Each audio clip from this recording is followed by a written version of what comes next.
Hello guys and welcome back to another episode of our EAFC 25 RTG Career Mode. We are returning today with another episode as we head into January. Going to be heading into the transfer window with not much money to spend, so I'm not expecting too much to happen. But as I said at the end of the previous episode, you never know what's around the corner. Of course, it's been a decent start to life in the Premier League for Stoke City, sat in mid-table, but we are the draw specialists with 12 from our opening 16 games.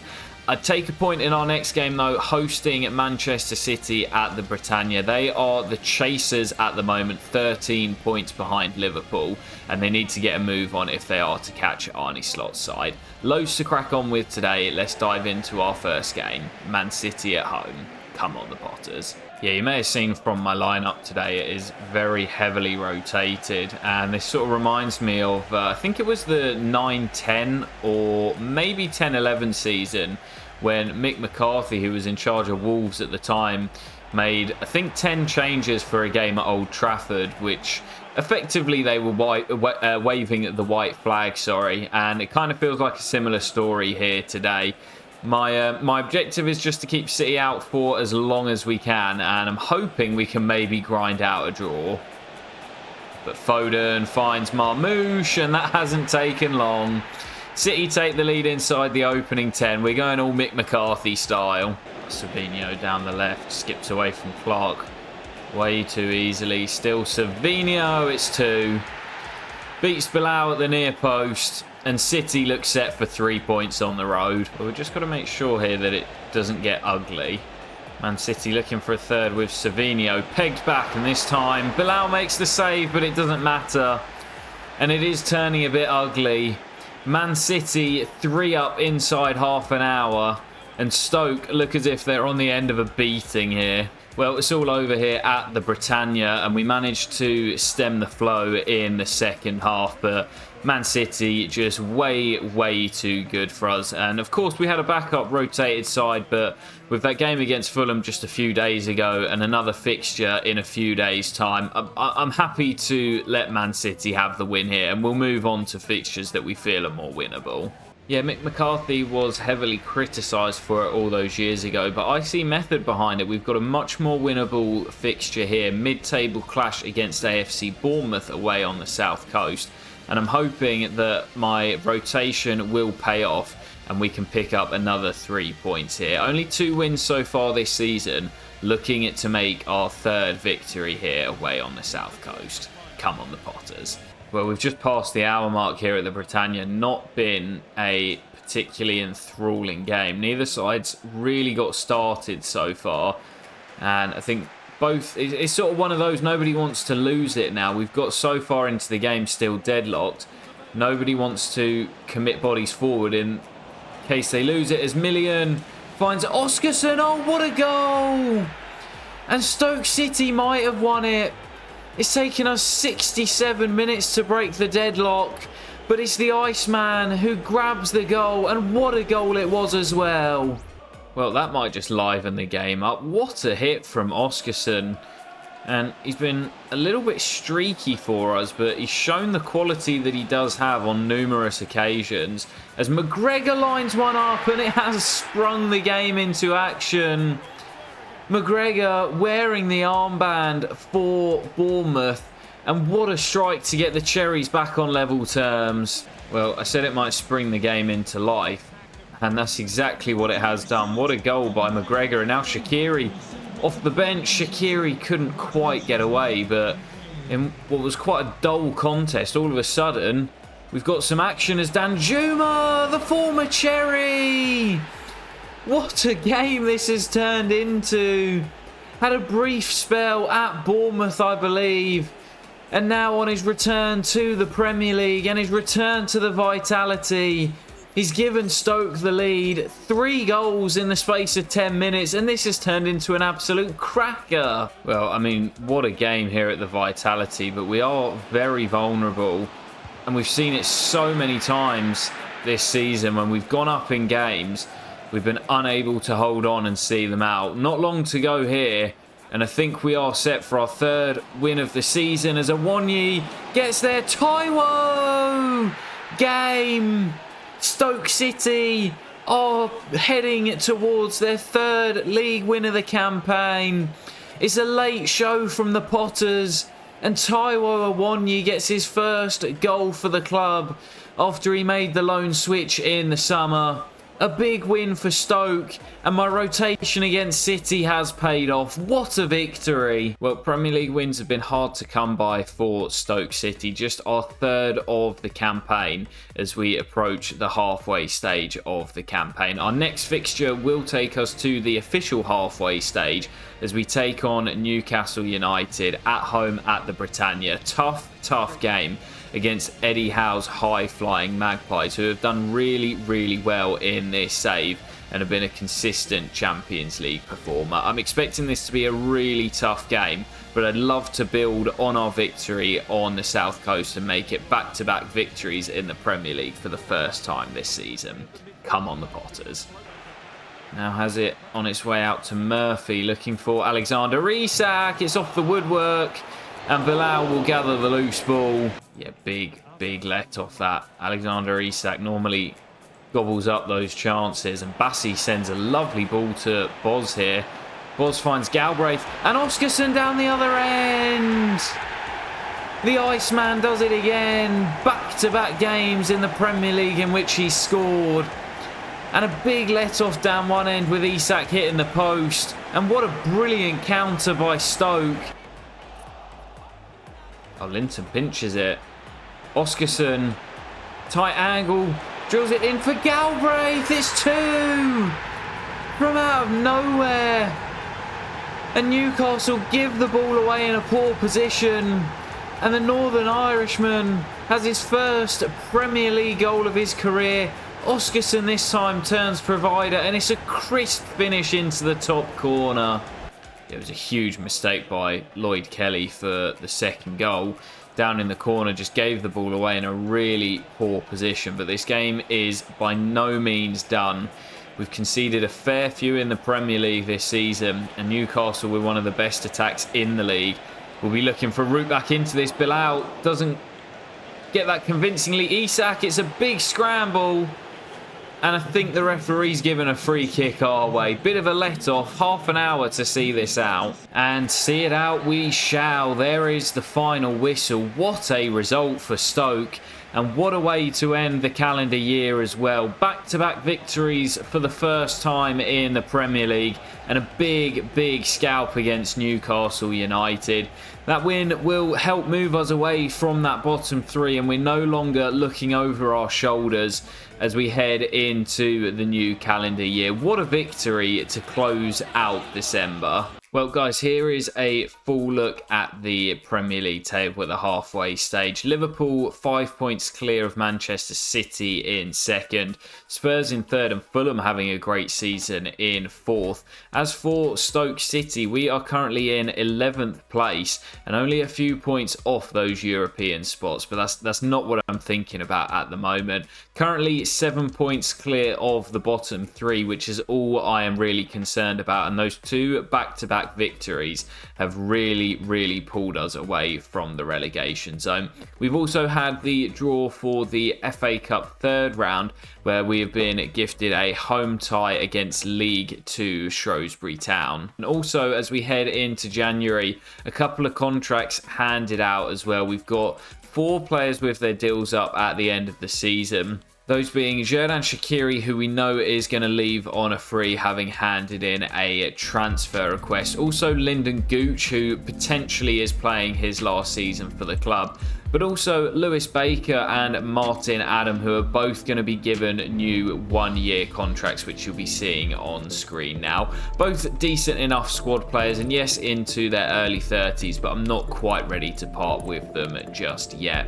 So admin out the way, and as I say, heading into January, it's a new calendar year.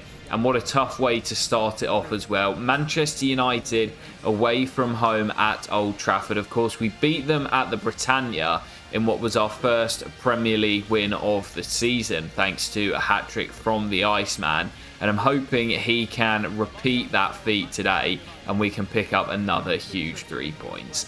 Come on, the Potters. Baker given the start today after that contract extension. Lovely feat by Millian, and Oskarsson, the scourge of Man United, went close once again. Oh, Baker has to be careful. Huge save, Bilal, and Bassi does well. Kabore looking to get away from Garnacho, the two number 17s, and Kabore's done brilliantly, and Millian races in behind. Millian needs a teammate. It's Oskarsson! And he sent it wide this time. Dumfries coming in field. Nice football by United. Javi Guerra up to Rasmus. Højlund runs into Bassi but gets it back. Shot deflected.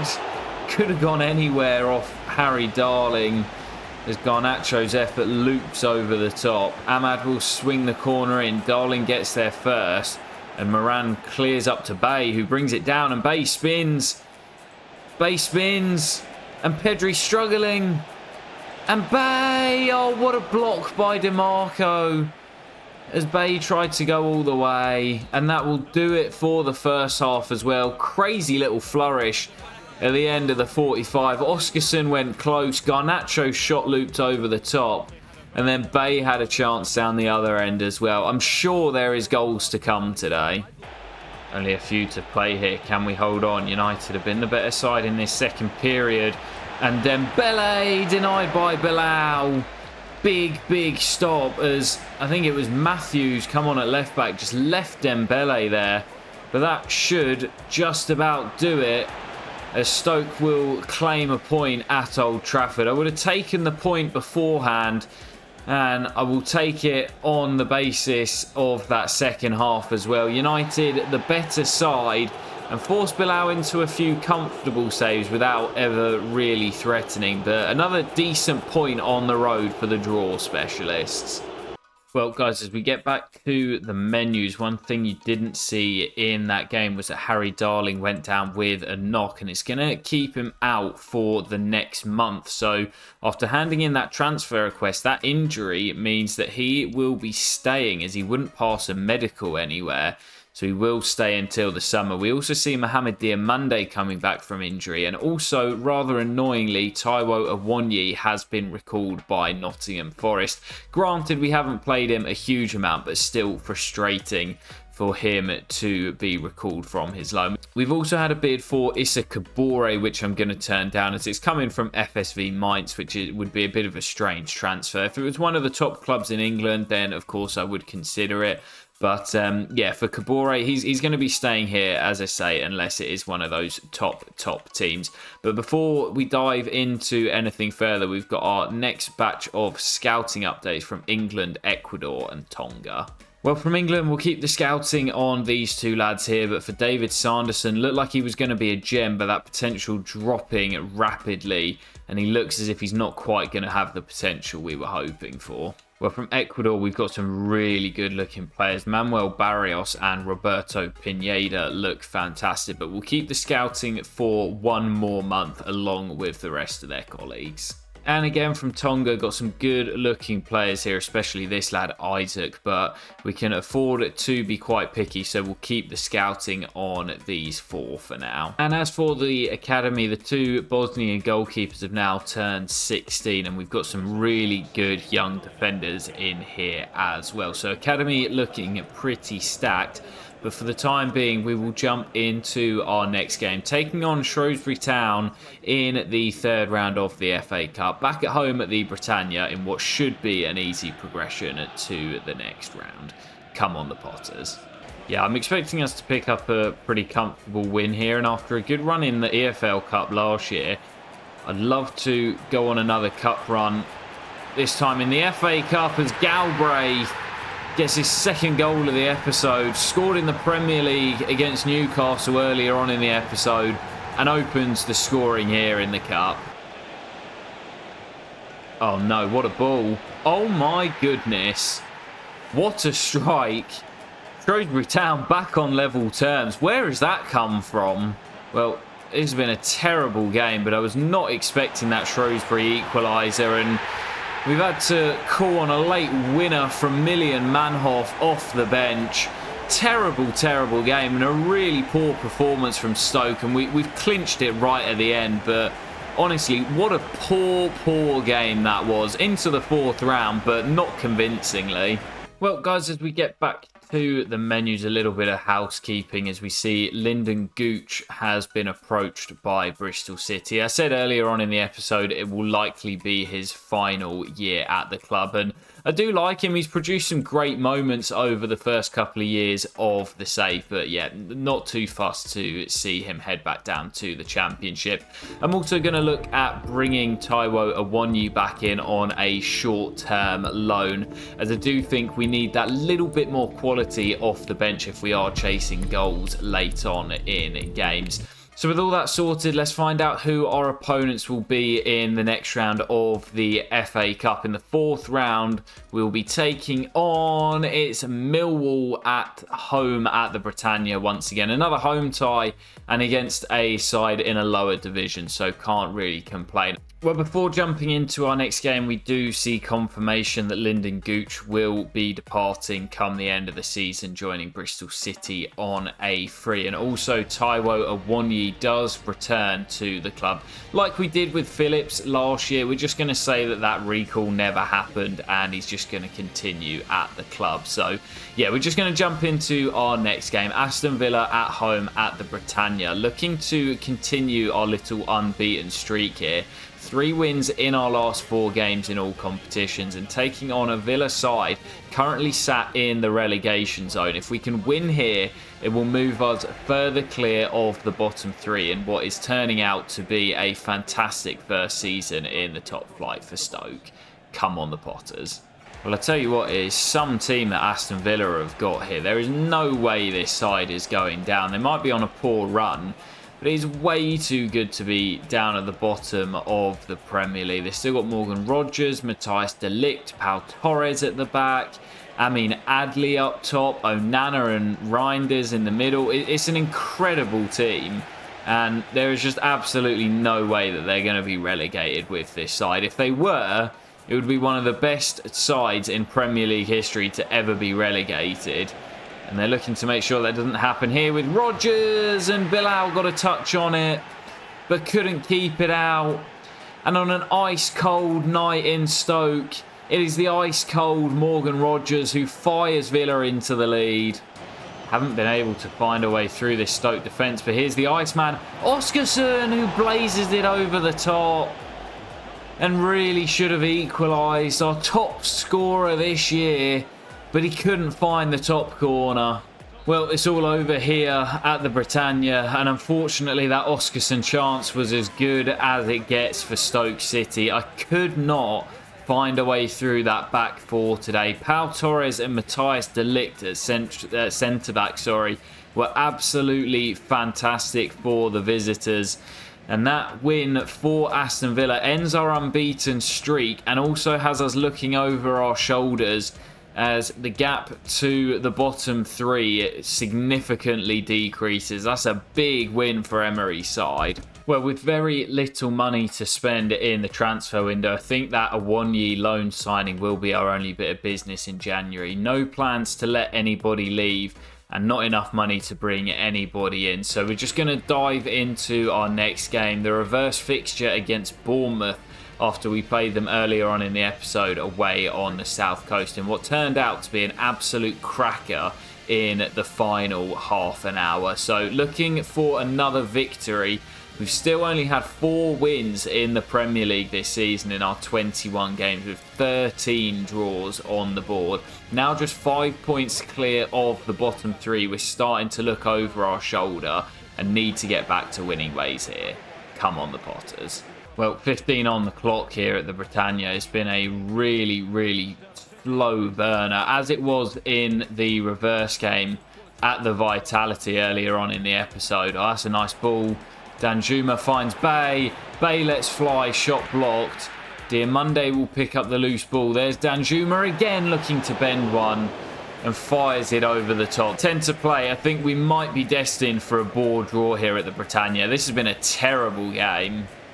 Christie through the gap. No, Semenyo Somebody might win it. Semenyo, big save. Bilal, and it's not gone. It's not gone, and Kluivert hits the side netting as the ball held up on the turf, and we so nearly did have a winner. But Bilal comes out, spreads himself, and makes a huge save, as we will hold on to claim the point. So nearly lost it at the end, as I say. Well, guys, we've got two big games to close out with before heading into what I'm expecting will be a pretty quiet transfer deadline day. But Manchester City and Tottenham both away from home, as we're now seriously concerned about relegation, with us being just 3 points above the dreaded drop zone. Ipswich are pretty far adrift at the bottom, but as for the final two relegation places, there are loads of teams looking over their shoulder and worried about relegation back down to the Championship. Two really tough games to close out with, as I say, starting off with City away at the Etihad. Come on, the Potters. Yeah, I'm not really expecting anything out of these final two games, and after the absolute battering that Man City gave us at the Britannia, albeit with a heavily rotated side, I'm expecting a similar story here today, as Haaland off the woodwork. Another corner for City. Haaland hit the crossbar from the last. Ruben Neves is looking for him again, and Bilal does do well to get there, and now Boz hits the deck and stays down as well. City hunting that opening goal. Stoke trying to hold firm. Oh, Moran pinches it off Rodri. 2v2 here, and look at the run of Million as well. Moran's in. Moran looked for Million and couldn't find him. What a chance on the break. And now Linton through the gap for Million. And this time we do find him. And Million Manhoff, wearing the armband today, gives us the lead at the Etihad. Well, about a quarter of the game left to play here. Still, we lead by 1 as De Bruyne looks for Haaland. But we've actually defended really well today. We've not really had anything going the other way, but we haven't needed to since going a goal up. And now Shaqiri finds Taiwo, still battling, and Million looks to bend one straight down the throat of Unai Simon. But we're looking good for this. 15 to play. City desperate for a goal. Savinho, this might be it for City. Foden into De Bruyne, and Haaland spins away from Lawal, and I'm not letting him get away there. I will take the red card. Haaland not happy. Lawal brings him down, and we'll have to play the final few with 10 men. Well, I didn't mind bringing him down because it's such a long way from goal. And Foden tries his luck. It's off the woodwork. And oh my goodness, Man City nearly did claim a point right at the death and still might. Rodri into Udogie. Rodri again. And now Foden dinks one forward. Haaland going for it. It's cleared only as far as KDB. Haaland and Rodri and Foden straight at Bilal, who does brilliantly to get there and rescues the 3 points right at the death.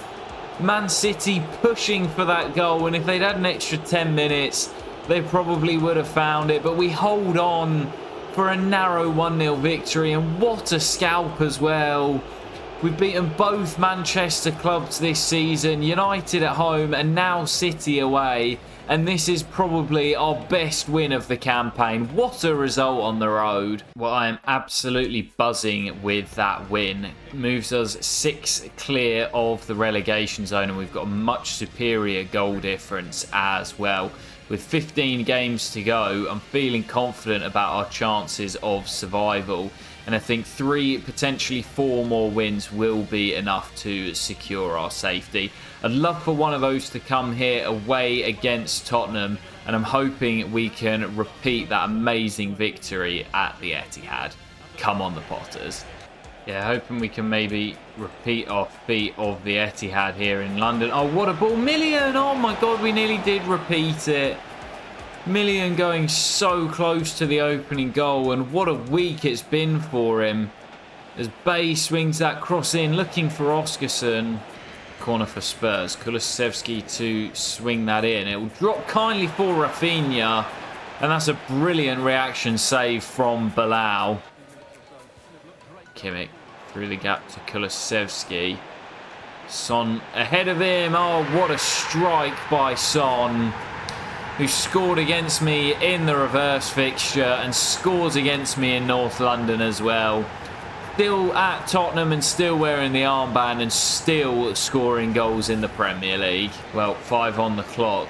Is there time for us to get a late chance? Terrible giveaway from Darling. And Kulusevski into Johnson. And Johnson to Nunez and denied by Bilal, who looks to get us on the move quickly. Linton and Clark. And Bay's ahead of him, who's rescued us once this season against Spurs. Bay. And still. And Clark with Linton on the edge. And just waiting for an opportunity here. Clark to Bay. Oskarsson back to Bay. Surely not Bay. Oh, big save.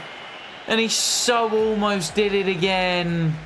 Scored a late rocket at the Britannia to rescue us a point, but couldn't do so here in North London as he's denied by the Frenchman. What a story that would have been once again. But unfortunately, we will fall to defeat in the capital. Well, guys, that is going to do it for a pretty quiet transfer deadline day for Stoke City. You can see the top deals on the right-hand side. Piero Hincapié heading to Arsenal for 73.1 million. Nicholas Jackson has left Chelsea and gone back to Spain to join Atleti. And the Blues have replaced him with Alex Biner from Villarreal for £69 million. But that will do it for the final hour of transfer deadline day. And that's going to do it for today's episode as well, guys. We'll be back in the next one with more big fixtures in the Premier League as we look to keep ourselves clear of that bottom 3. Currently 6 points clear with 14 games to go. So we've put ourselves in a good position as we head into the second half of the season. We'll also have the return of the FA Cup with 4th round action against Millwall at the Britannia. A competition that I would like to go on a run if possible. But guys, that will do it for today. I'll catch you for the next episode very soon. Take care and peace.